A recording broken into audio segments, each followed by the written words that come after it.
I always say that without the prayers of the elders, without knowledge of our sacred relationship with Mother Earth, we are very weak. And let me tell you, today it's very, very unfortunate because of the greed of the newcomers. Mother Earth is bleeding. Mother Earth is hurting. Mother Earth has been violated. Mother Earth needs to be respected, and that's where the treaties are born. Check out the 10 Principles of Treaty. You will see what I'm talking about. My friends, I want to say to you today that I am extremely encouraged that this government, the government of Canada, last June 12th, the Prime Minister of Canada, and I wish he was here to hear this because I'm going to praise him just this one time. You'll take the message? Okay. He stood before all Canadians and he declared, standing beside our national chief, justice at last. I was there to witness that event. He was referring to all the lost lands, all the lands that have been stolen, all the lands that have been taken away from us.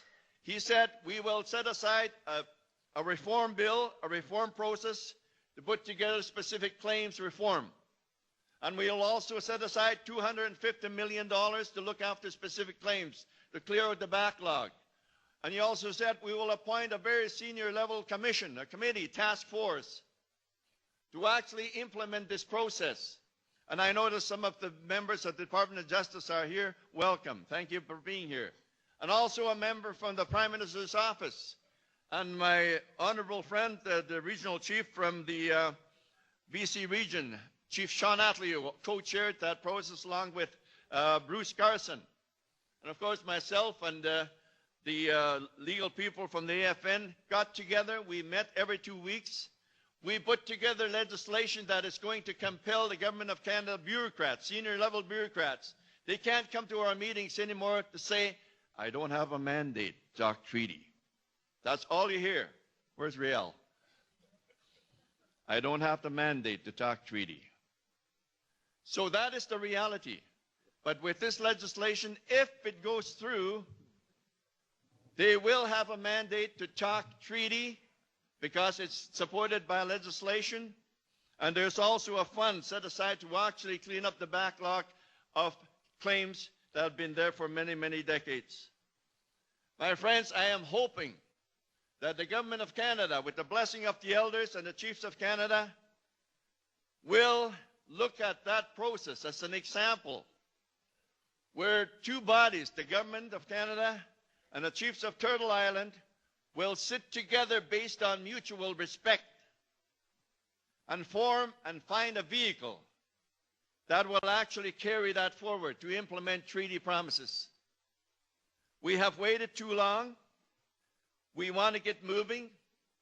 We have been studied to death, and every study that has been made about us has clearly articulated and substantiated the fact that we are getting a raw deal.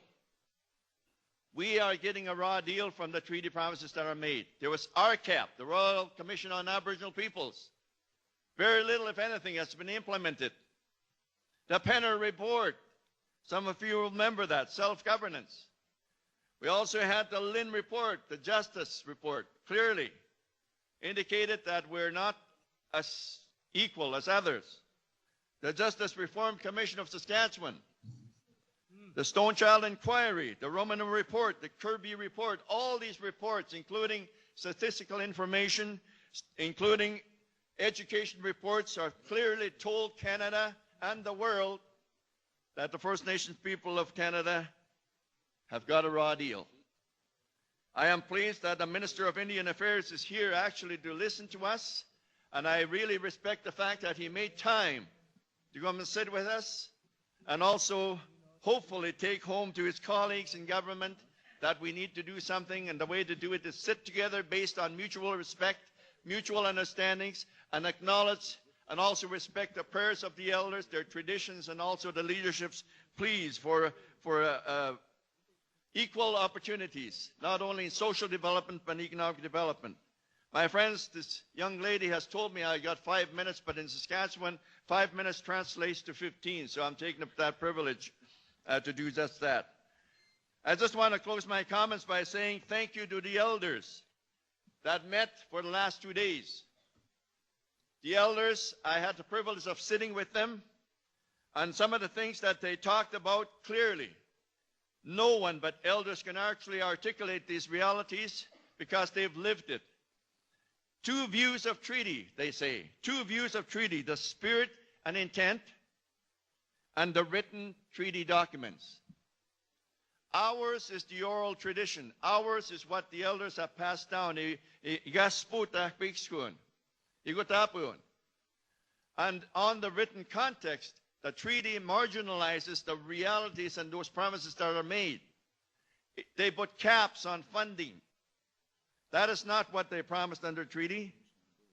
The importance of indigenous languages and culture, that has got to be part and parcel of every treaty understanding. Sacred relationships with Mother Earth, I spoke about that. And many, many others, and it's our responsibility, all of us. Because as Chairman Perry Bellegarde mentioned, that we are all treaty, beneficiaries of treaty. It doesn't matter who you are, as long as you're part of Turtle Island, now called Canada, you benefit from treaty. I always say, before contact, we had a perfect system in First Nations country. We had our own governance structures. There was no hospitals, no jails. Women were in charge. Well, they still are. No taxes, hardly any sickness. Very little disease, no diabetes. But you know what, my friends? We had a crappy immigration policy. It's not too late to fix it. We can work together, and I hope those visitors that are here, from the government especially, you will walk with us, work with us, because we owe that to our children and children yet unborn. Smegwich, God bless.